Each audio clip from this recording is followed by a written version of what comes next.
Oh, we're live finally. Excellent. Hi, everyone. Good morning. Welcome to Friday. Hi, Ash, Roy, everyone. Can you hear me okay? I've just been fiddling around with technology. So I've reverted back to the. Hi, Angelina. I've reverted back to the laptop. Can you hear me okay? Thumbs up. It looks like my microphone is barely. Oh, okay. All right. Good. Excellent. Thanks, peeps. Hello. Thanks for hanging out on this, wow, nasty Friday. How's this weather? Cold, windy, raining, gross. Hello, JC. Hola. Hello, Amelia. Hello. So I was just, the little delay there, sorry, was while I was struggling with a program called OBS, which will allow us to up this live streaming game with various cameras and microphones and whatnot. At this point, I've reverted back to the laptop, back to my MacBook Pro. But I did have an old iPhone here that I was going to try and film with, but oh, that's quite tricky. It was not working out.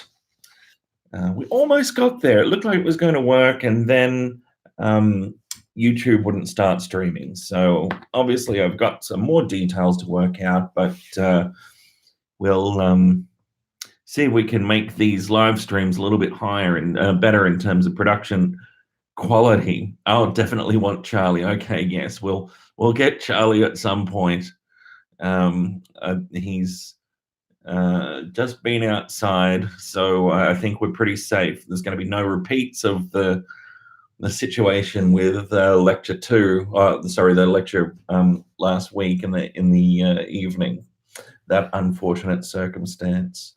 How are you all feeling? It's been a big couple of weeks for you all, starting in a semester and getting going.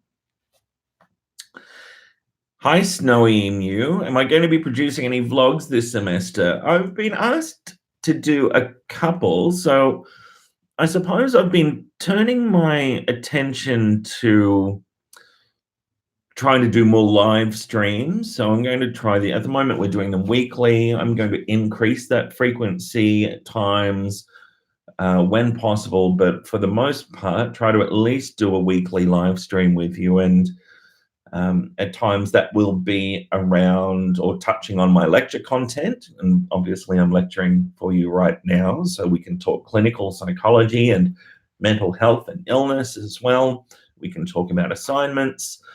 And then when the other lecturers start to lecture throughout the course of the subject, I suppose the live streams could become a little bit more flexible. We could certainly touch on their lecture content a little, but I generally like to leave them to, comment on their own stuff.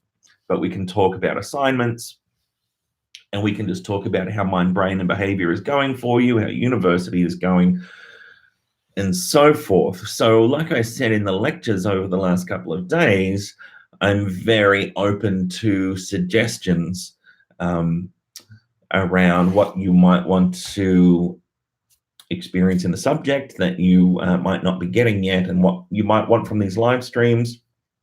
If you want to see some vlogs, I can certainly look to produce a few. Of course, at the same time, I'm producing those hearing voices videos, and they take a bit of time. But so a couple of people have asked me for vlogs around what it's like to be a psychologist, or what it's like to be an academic, what a day in the life is like. So we could do something like that. I don't know if that would be of interest for you. But I think there's a few people out there that are considering that maybe in the future they'd like to be a psychologist or get a doctorate and work as an academic.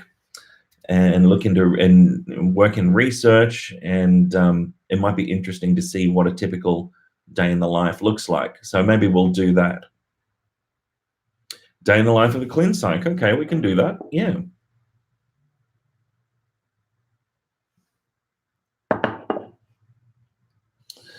A week in the life ends up, you end up looking like this. Oh my God, I look so tired. I've just realized in the camera. It's probably because I am. Ah, all right. So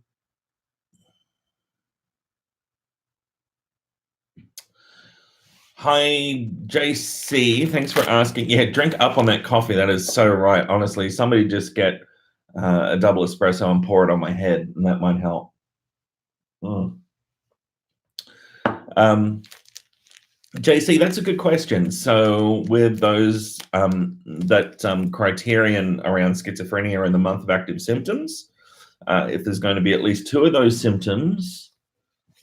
Oh, see, I take my glasses off and then I look at the chat. That's really, I'm just cleaning my glasses. Really great thinking, Chris. Do these symptoms need to happen more than once in a month? They typically would. So it typically wouldn't be a fleeting experience of an unusual belief that sort of pops into your mind and then it goes. You tend to revisit it a lot. And if it was a voice, yeah, that typically would be not just hearing a voice sort of very fleetingly. It would be more of an ongoing experience. And that experience, again, remember, is significant enough that it's impacting on your functioning.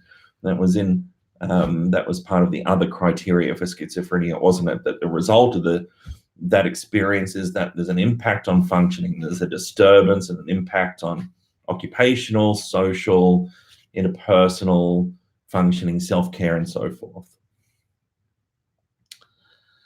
Oh, you enjoy being in your dressing gown, Shaz? I wish I had a dressing gown. Actually, I do. I have my father's old dressing gown, but I don't fit into it. I used to, but I've sort of expanded a little over the last few years.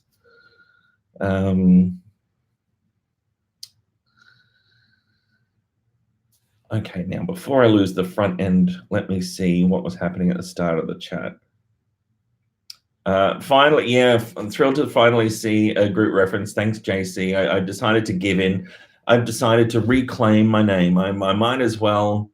I might as well get on the group bandwagon. Maybe I need an I Am Groot T-shirt or something. Like I Am Groot, no, really, or something like that. Grooty, God, that takes me back to high school.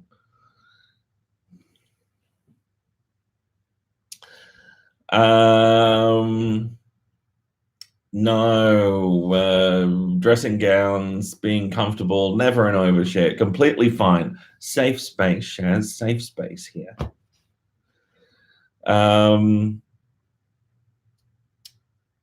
I'm glad you're appeased, JC. So Iris asks a question. If an article states that an experiment is successful in improving attitudes towards mental illness, would that fall under reduced harmful stereotypes or reduced emotional prejudice? I'm really glad that you asked this question, Iris, because often in the literature, certain surveys will be used that cover both cognition and emotion and behavior, actually.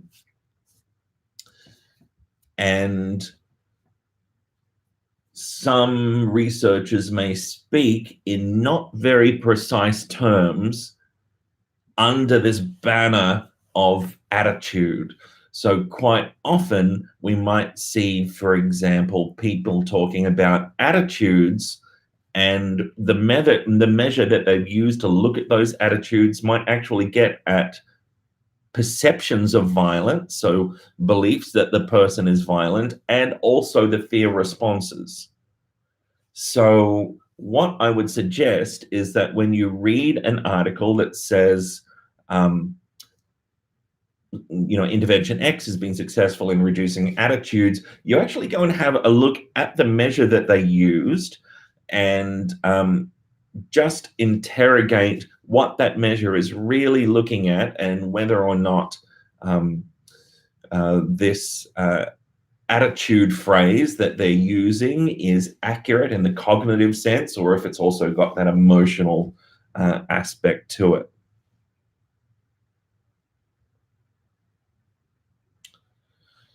Hi, Dom. Yeah. So, Iris, I hope that helps.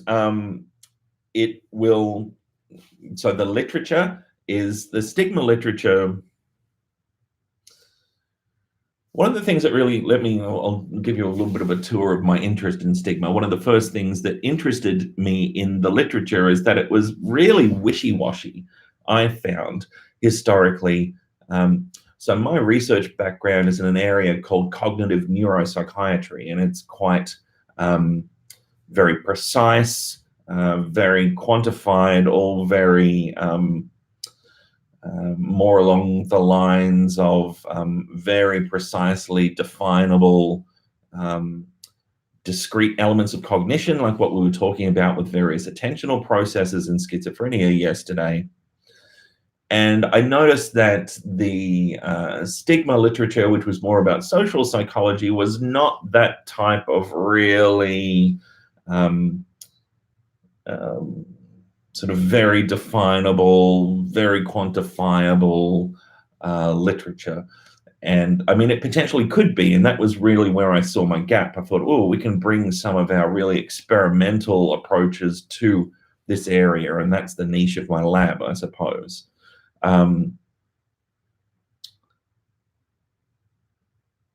And I've completely forgotten what I'm talking about. So how did I start going on this tour? What the hell was I talking about? Team, help me out.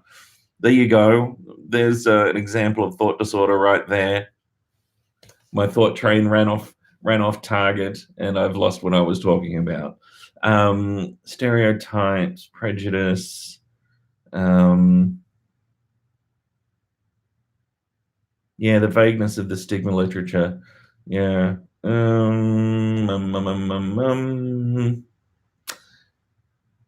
Yeah, I suppose what I'm talking about there is that terms like attitudes can sort of have an inflated meaning and tend not to be used consistently, precisely. There's a lot of variability in the stigma literature around definitions and around how things are terms are used interchangeably, terms are used to indicate different things. So whenever I read something in the stigma literature, I always do my due diligence and double check which measures people are talking about.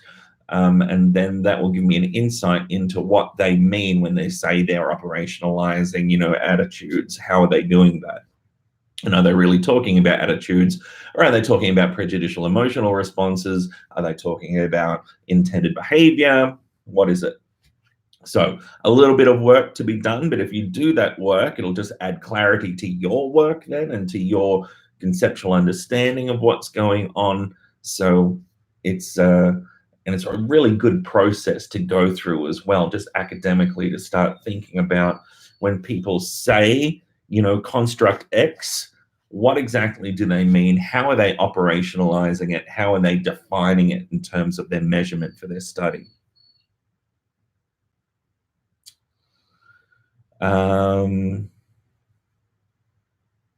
So I hope, oh my God, I've got multiple windows happening here. I hope that helps with your question, Iris. Hey, Dom, are there any resources I can recommend for people with no maths or science backgrounds? You are certainly not the only person, Dom, out there who might be a little bit confronted maybe by the new stats material that's accessible this semester, the inferential statistics. My recommendation to you would be to go to the Mind, Brain, and Behavior 1 online research methods modules that I have made available. They're not examinable. but I would suggest, and I'm just going to pull up Canvas on my computer, I would suggest that to prepare for the research methods component of Mind, Brain, and Behavior 2, and being able to read and write around your assignment and understand the types of statistics that are being described, such as means and standard deviations, there are some modules that you want to have a look at in that first semester content just to prepare. And even just watching my micro lectures, and they're sort of between 5 and 10 minutes, I suppose, each, will be really useful for you. So, yeah, module 4, variables and measurement, would be a good one to watch. And module 8 on distributions of data, module 9 on central tendency, and then module 10 on variability. So 4, 8, 9, and 10, they're the ones that I would start with. And if you're interested in maths, and then that will, I think what you need to do is think about what you can achieve in the amount of time that you have. So you don't want to get bogged down in learning maybe how to do everything, but just understanding what basic concepts are, I think would be really helpful for you, Dom. So start with those things. If you've got time, move on to the other fundamental research methods modules from last semester before you get into this semester's ones. And again, just for the sake of time, you might want to restrict yourself to the micro lectures, but certainly do the associated readings if you've got time. You know, I suppose one of my core aims in making that suite of modules was just throughout to try and make these stats not scary, to focus on conceptual understanding. And that's if you can come out of first year and understand what a mean is, what a standard deviation is, what a t-test is, then you know, that's a great win. So relatively speaking, our stats course in first year is quite accessible. I think you'll be okay, but certainly keep checking in with me, and certainly about specific questions every time we live stream, and I will help as best I can. High flip, fly, tumble. Phantom pain is not considered a mental illness per se. Pain with no structural problems. We could see it associated with some structural reorganization in the central nervous system, could influence the pain. Pain itself, however, can respond. So chronic pain, the experience of chronic pain, for example, can respond to certain types of therapy, cognitive behavior therapy, and so forth, can actually improve the experience of things like chronic pain. And that is on the government's list of, I suppose, experiences that they would subsidize under a mental health treatment plan through Medicare.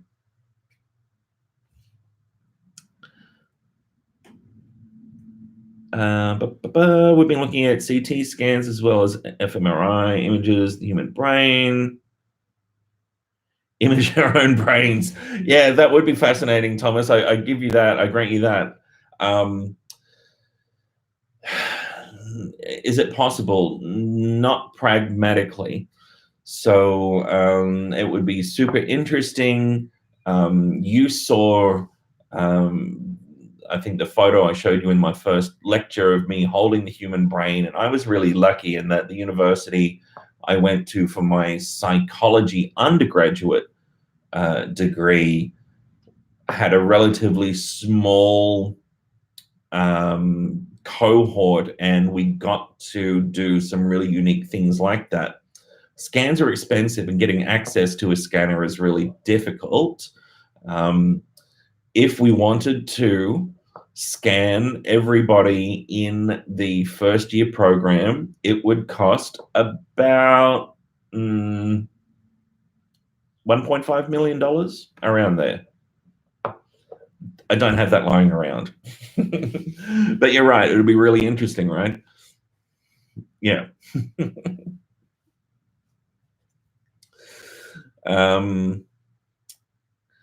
Yeah, so that would be interesting. If you go on into neuroscience, you will get to, so if you go into a PhD, for example, no doubt you'll get to do something like that if you want to scan your own brain. Of course, there's lots of ethical questions that arise from this too, isn't there? So if we're doing a scan, which is in effect a potentially diagnostic tool, what do you do if you find an abnormality that's important? So what would you do, for example, if you found a tumor? How do you handle that? That is, it opens up an ethical sort of an area of ethical consideration that you'd really need to think through before you did anything like this in an educational program. I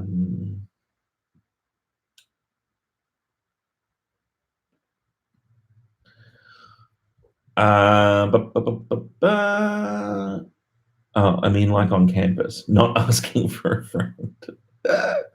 Oh God, very good. How many references do we need in the intro? There's no precise number of references that you need, but I'd suggest that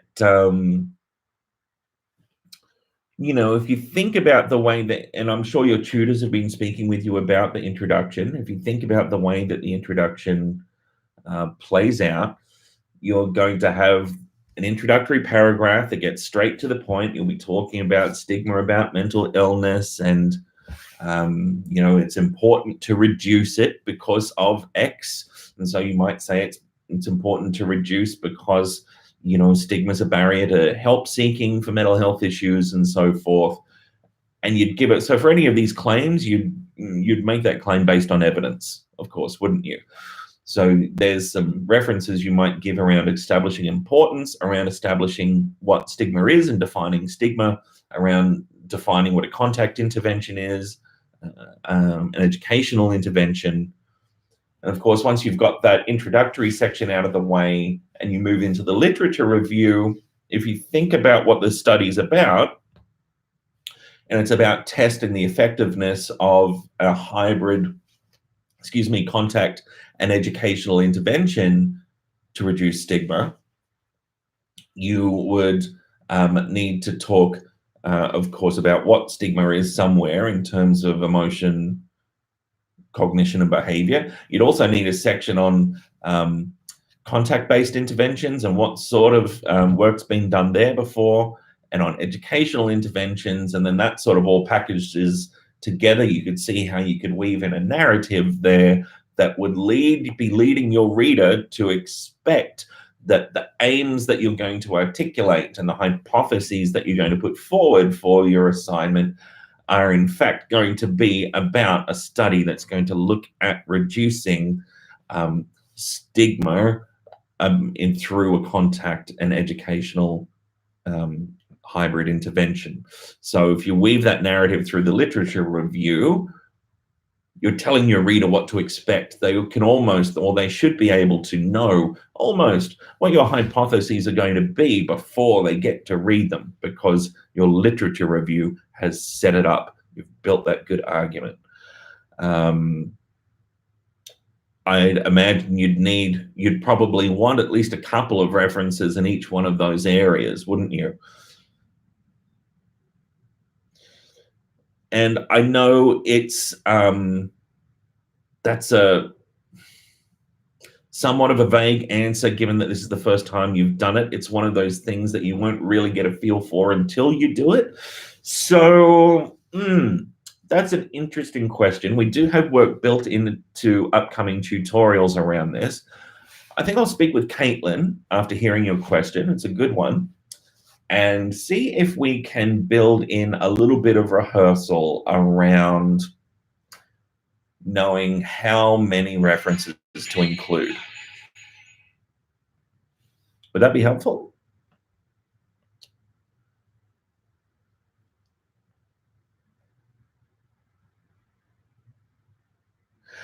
Yeah. Yeah, Shaz, I had never written a lab report when I did so I started in second semester in first year, and I had never done a lab report. And God, the lab report that I got thrown into in my first semester was unreasonable. In retrospect, I don't think they went about it in a really great way.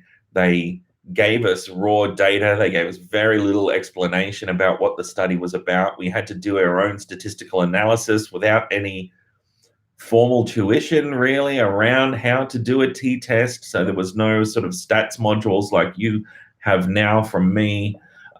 We had to do a t-test. We had to work it all out ourselves, basically. And I'm sure my lab report was, quite terrible.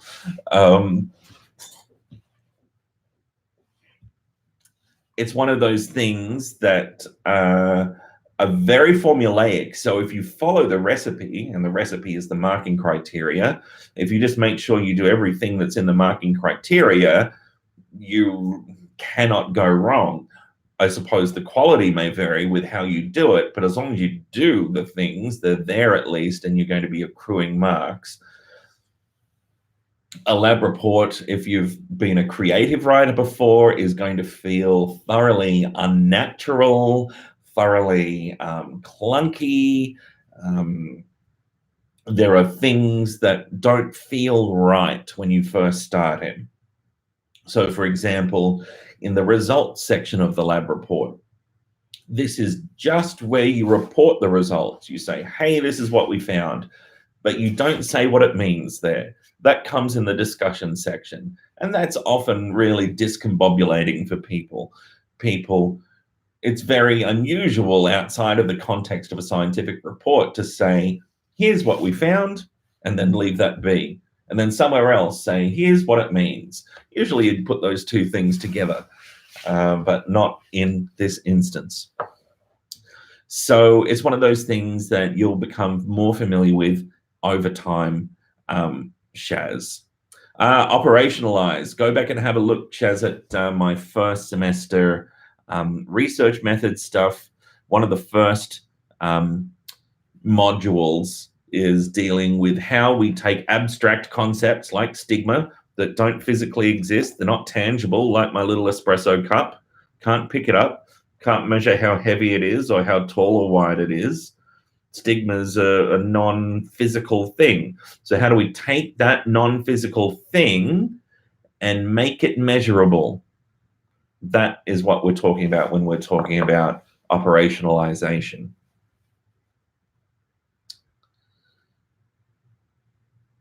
Yeah, pain science is really interesting and certainly complex. Yeah, absolutely. There's so this idea that therapy can improve one's experience of pain is an interesting concept, isn't it? And that tells us then that there must be cognitive and emotional and behavioral aspects that intersect with one's experience of pain, and that's true. And of course, there's neurobiological aspects as well. Need a volunteer for a study. Oh, right, to get a scan. Well, I mean, yeah, not me personally, but if you're interested in getting a brain scan, participating in a scanning study is one way to do it. So there's advertisements all over the Redmond Barry building in the foyers of where the lifts are in each level. And in fact, there might even be, I don't know if there's any scanning studies in the REP pool, but that's worth having a look at. The building where we're going to next week for the DAX gallery visits, that is the Melbourne Brain Centre, and there'll be advertisements over there for scanning studies. I imagine, there's a new word, I imagine.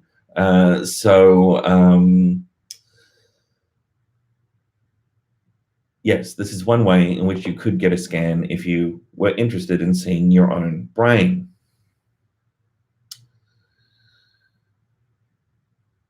Yes. Yes, Swinburne has the technology. We've got the technology too. Don't you worry. I know all the Swinburne people.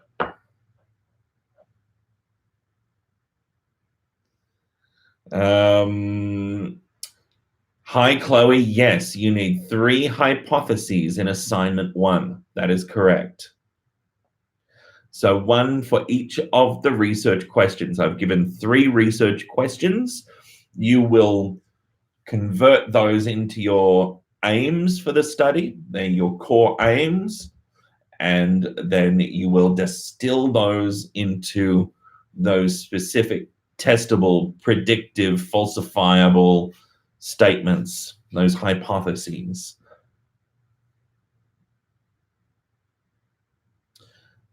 Hi, Annabelle. Yep, you can use the book that I prescribed as reading, the core starting reading for the assignment.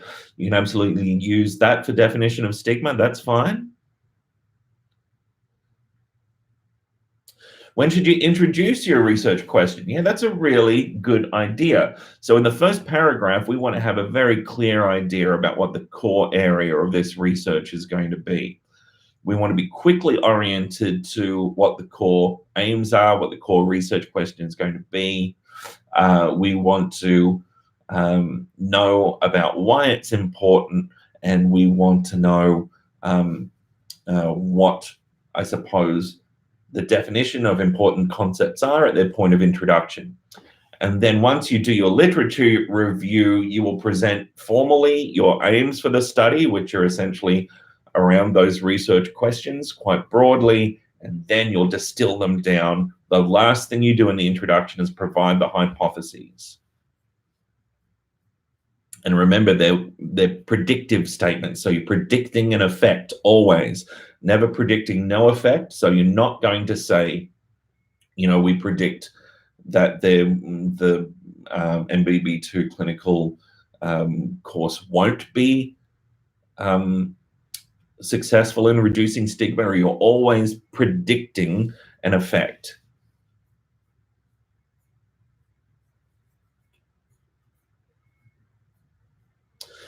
Roy, the people will present their aim or aims in different ways, I suppose. So people might sort of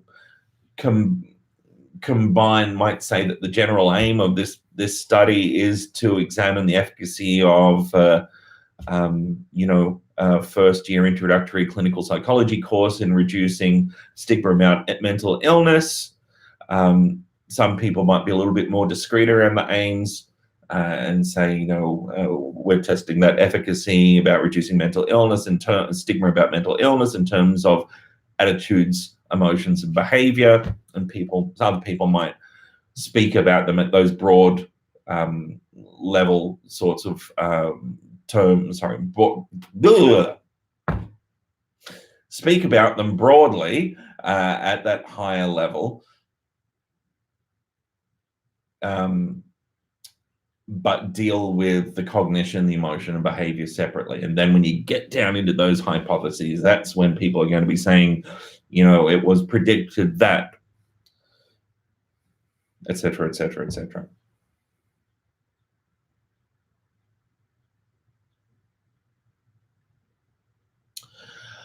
So I mentioned that I had a cousin with schizophrenia, and I also mentioned that I can see what are called schizotypal personality traits in certain members of my family. So, Thomas, schizotypal personality traits are, everybody has got them, arguably everybody has got them, more or less. Some people would have almost none.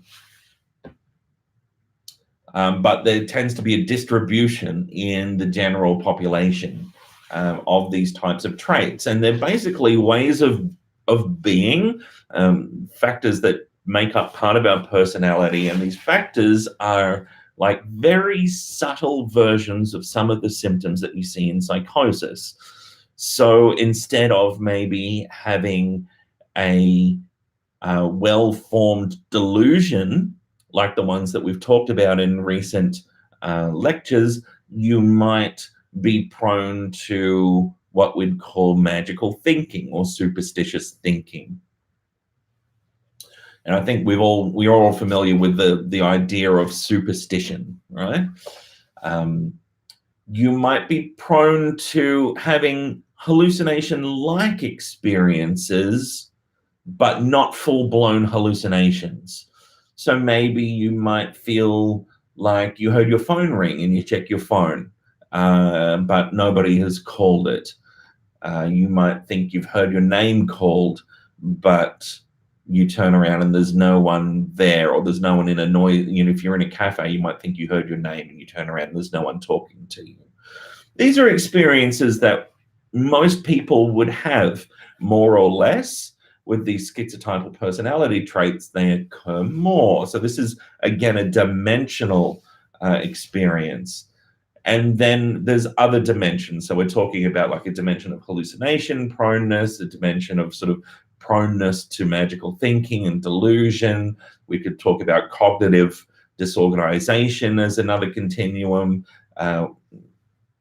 introvertive anhedonia, and so forth. So basically all of the things that we talked about with psychosis, think about a number of dimensions going from a severe end down to a very subtle end where it happens very subtly and infrequently.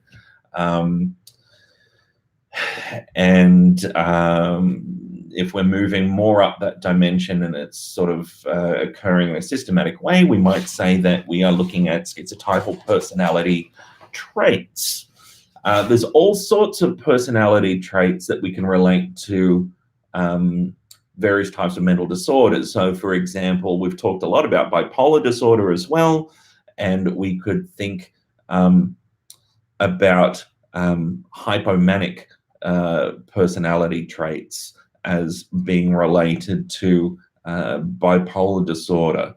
So types of experiences that are, again, like subclinical, below threshold, mild and attenuated experiences which mirror what is going on in bipolar disorder. And this is what I was getting at when I was talking about the concept that when we talk about psychological disorders, we're talking about amplified versions of everyday life and everyday experiences that we all more or less have. There's very few things that you can point to in psychological disorder that are not experienced in some attenuated way outside of disorder across the general population.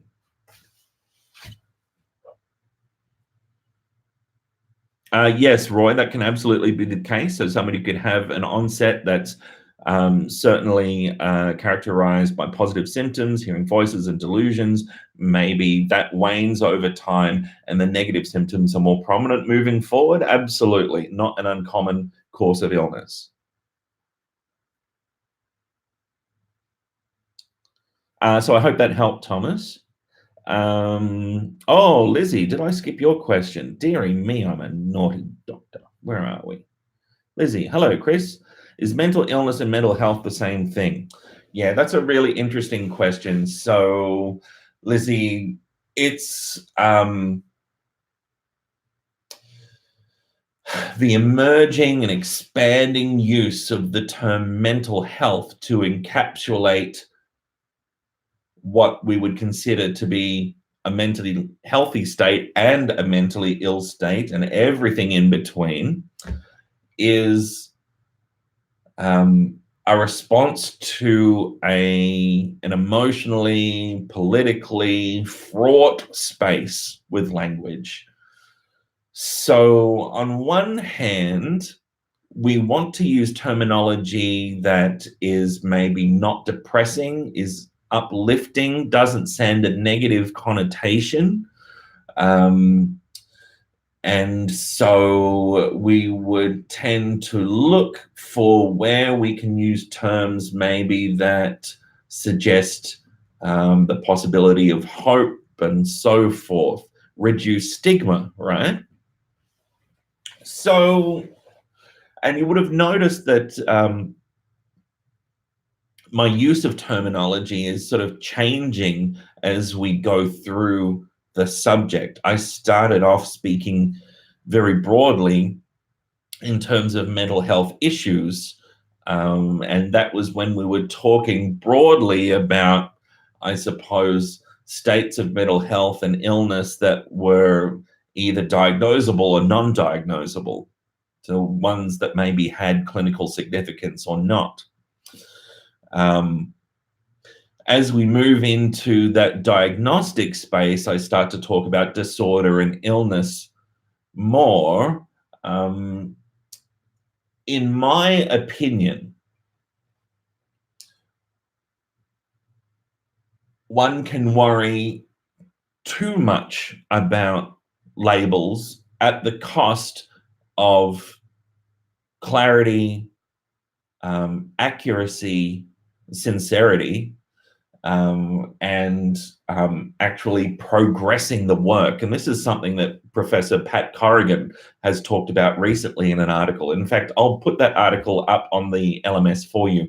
It's a really interesting one that is talking about the problem of trying to police at a gold standard pejorative use of language around mental illness.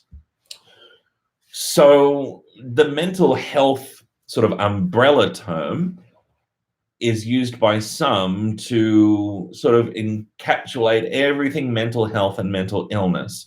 I personally think there are times to use that and settings to use that term, and other settings in which it's not appropriate to use that term. In a tertiary education setting, and certainly in a research setting, I like to use terms as accurately as possible when people are learning. So my lab, for example, is branded the Mental Illness Stigma Lab. And I used mental illness intently. It was because I wanted to send a very clear message about what we are doing in that lab. We are looking at, in my lab, typically what it is about, in particular, severe mental illness like schizophrenia and bipolar disorder that is associated with stigma. That's our niche, an experimental approach to those sorts of questions. That's our niche area. And so I've used that illness term accurately. When we start to blur the lines and we start to look at subtle forms of distress manifest in terms of, say, mild to moderate anxiety or depression, when we're talking about, I suppose, not just risk factors, but the buffer, those protective factors, things like we start to think about treatment, we start to think about using social supports, we start to think about self-care strategies, we start to think about things like mindfulness, a range of accessible strategies that can support mental health. Then we're starting to get into a place where I'm comfortable to use that mental health language. And certainly if we're talking about issues that aren't severe, maybe that don't cling characteristically in a cluster and form a disorder, then yeah, I think it's appropriate to use the term mental health issue. So I suppose if you think back about how my use of terminology has evolved during the lectures, and keep an eye on how it continues to change as I go from topic to topic, that's not arbitrary.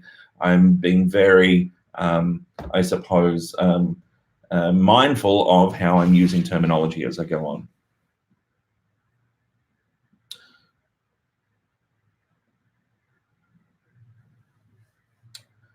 Hi, Nguyen, do you need to go to the APAC meeting next Monday? No, but you can if you want. It's got no bearing on your marks for the course. No bearing. I won't be there, so I won't know if you go or not. If you'd like to have an input and have your thoughts heard, then by all means, feel very welcome to go along. I'm sure they'll appreciate that. So for everybody who might not be aware of what we're talking about there, APAC, the Australian Psychology Accreditation Council, are currently doing an evaluation with the school. It happens regularly. It's when they come to review our teaching programs and give us updated accreditation. It means that for those of you who want to be a psychologist in the future, you know always that when you're doing our subjects, we're teaching the right stuff that's in line, that's necessary to know and to learn, and the skills that you need to acquire are being developed to become accredited and become registered as a psychologist at the end of your study. Hi, Aled. Aled, is that how I say it? Sorry, I'm bad with names. Aled. Hi, Aled. Since it's Friday and cold, would you be willing to provide an additional Grudy bonus research paper? An additional Grudy bonus research paper recommendation for the assignment to get us on our way. Yeah, okay. Have you, I don't know if you've read that chapter. I mean, the reason I assigned the chapter is because it was, it has lots of links out, right? There's lots of research papers out there, but what can I give you to warm the cockles of your heart on this Friday? Actually, let me get that Pat Corrigan one that we've just been talking about with language. Oh, actually, no. All right, I'm going to give you something.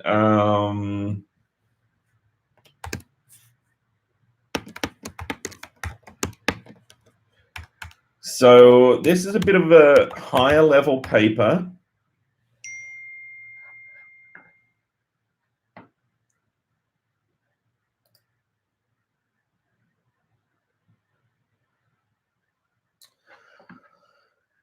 And I'm just going to copy this link here. You can get this paper through the library. It's a paper about a refined taxonomy of stigma, which will speak about self-stigma, public stigma, and so forth. We'll touch on attitudes, emotions, and behavior. This is a refined taxonomy. So it draws upon Pryor and Reader's taxonomy that I've talked to you about, the 4-factor model. The 4-factor model is all you need to know about for this course. But for those of you who would like to get a very quick overview of methodology in the field, and also, I suppose, an idea about how variable things have been in the field around definitions and methodology, I give you this paper by Fox et al. It's a recent review of methods in the field and a taxonomy that is provided as a way to organize methodological tools in the field. So I hope you find that warming. I'm sure some of you will find it chilling and disturbing. It's quite meaty. But that's what you want. It's a meaty stew of, depending on, I suppose what your dietary requirements are, either beef or tofu, and in terms of some delicious stigma research.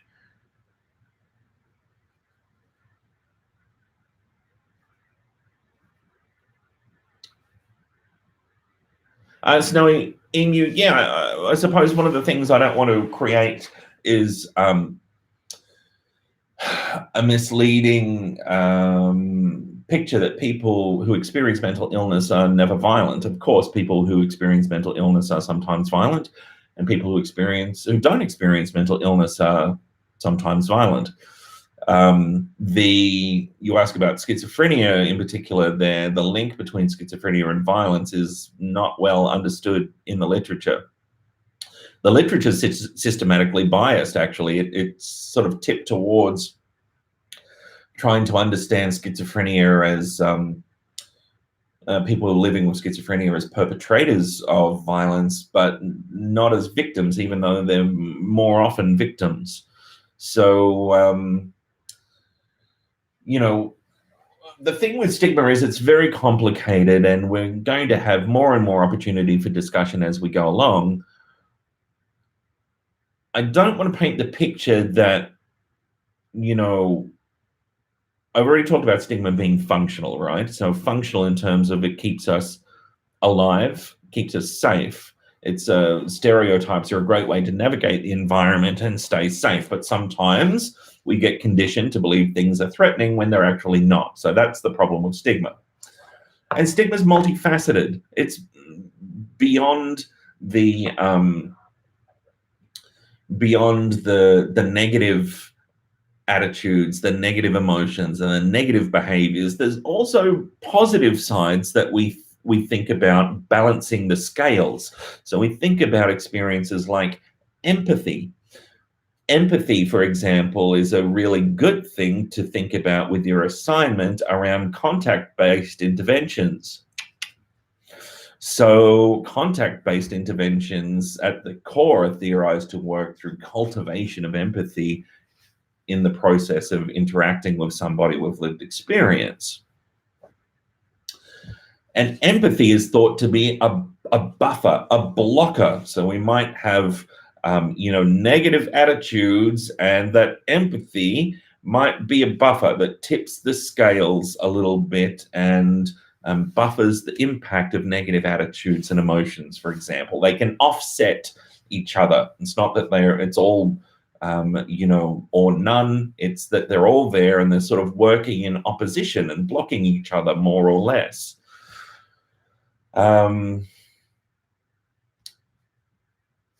Developing empathy and living empathy around people, around some people with living with mental illness can be difficult. It's not,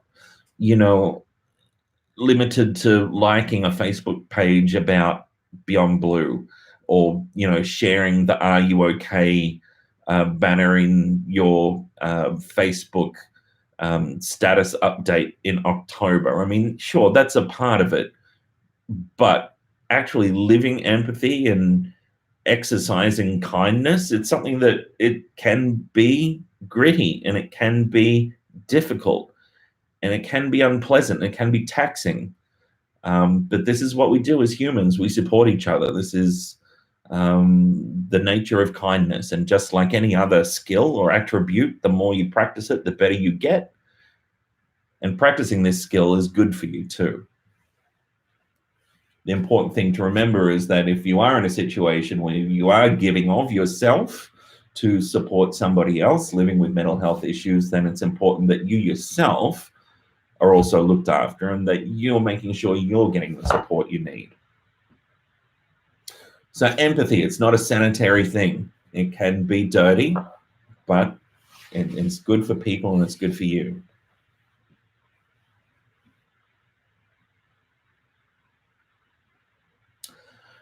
Lizzie, you don't need to read the DSM-5 in detail. I'm giving you the snippets of the DSM-5 that you need in class. The DSM-5 casebook that I've referred to in my clinical course overview document, it's useful to read. It, again, contextualizes the criteria that we're talking about and gives you a case study.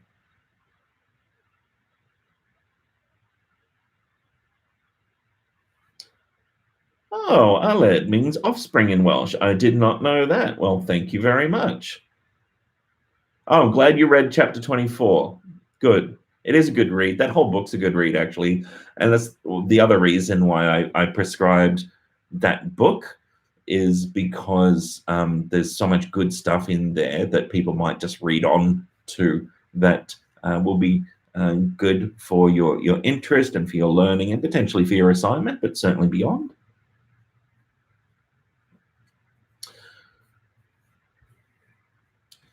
And there's a chapter in there about the Australian scene with stigma, and it's written by Georgie Harman, who's the CEO of Beyond Blue, and Jack Heath, who's the CEO of SANE. And both of these people will be speaking on a panel with yours truly in about a month's time in Shepparton, in our annual national stigma event, which is intended to be a check-in for what's happening with mental health and mental illness stigma around the nation.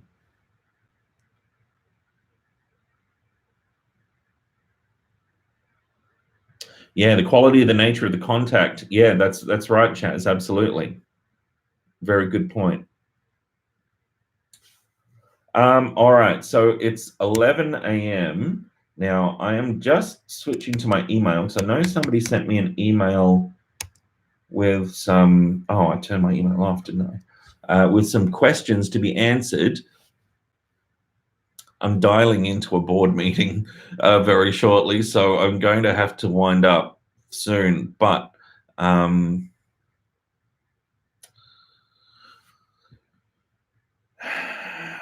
where are these questions that somebody sent me?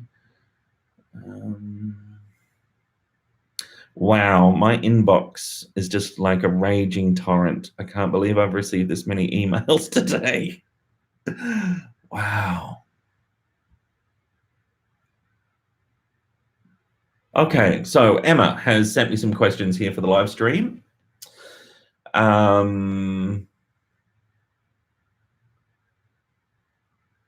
Okay, so firstly, can comorbidity with medical conditions be attributed to an unbalance in hormonal activity due to the later? Yep, certainly.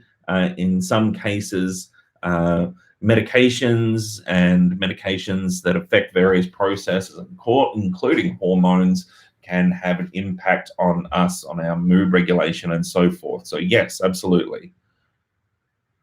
Oh, and the gut microbiome. Yeah, this is a thing in, this is I suppose, an emerging really hot area of psychological inquiry.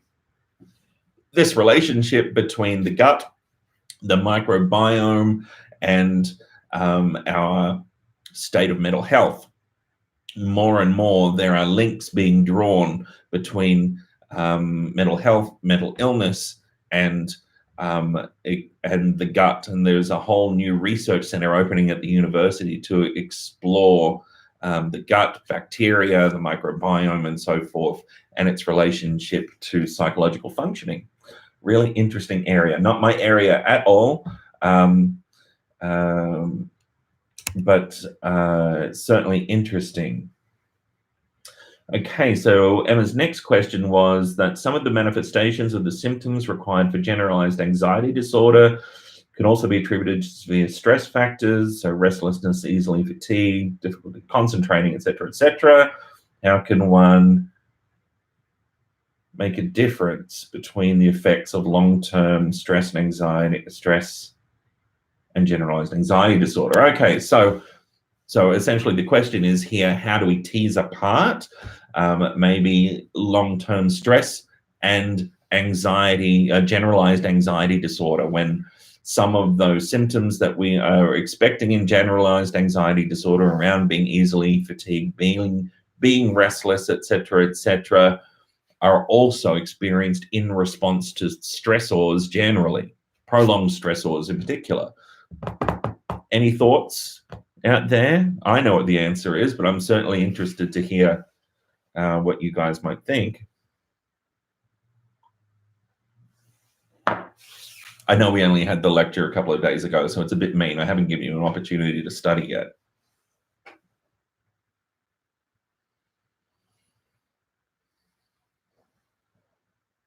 Does anybody remember what the core feature of generalized anxiety disorder is?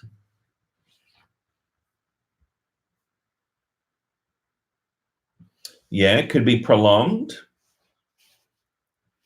Yeah, worry. JC's hitting it on the head. Yeah, interfering with functioning as well, Roy. So both good answers. Would be wanting to see both of those things.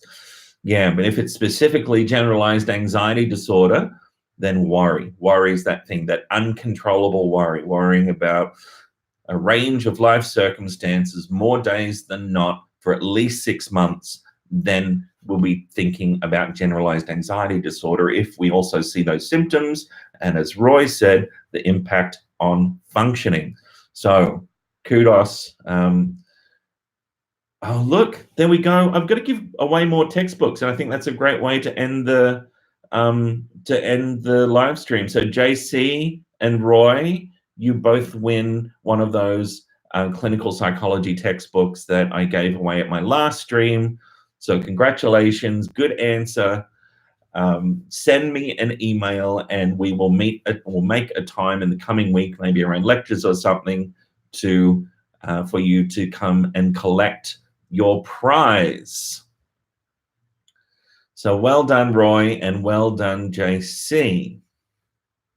Oh, you don't want one? Oh, what if I left it at reception and then you wouldn't need to see me? You could just go and pick it up. Would that be something you'd like?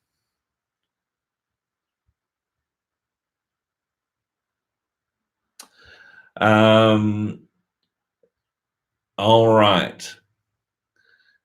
So let me know, and I can facilitate something. All right, thanks, guys. That was a good answer. So yeah, I've got a board meeting to dial into. I am going to have to go. I mean, not really in board meeting attire, am I? I'm all rubbed up. Taking some time out at home. Been a big week. And I've taken the opportunity to work from home today to get some stuff written, and just to be a little bit clever again and not fatigue myself too much, give myself a chance to catch back up. So I hope you guys are doing the same in the context of your busy study schedules and settling into second semester. Oh, thank you, Snowy. That's nice. Very happy to do it. I get a lot out of this too. So thank you for showing up. You make it worthwhile for me. Thanks, JC. Okay, everyone. Thanks, Shaz. Have a good day. Thanks, Arled and Roy. And I'll see you guys all next week. Thanks, Nicole.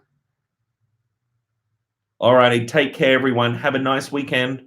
Stay warm. Bye now.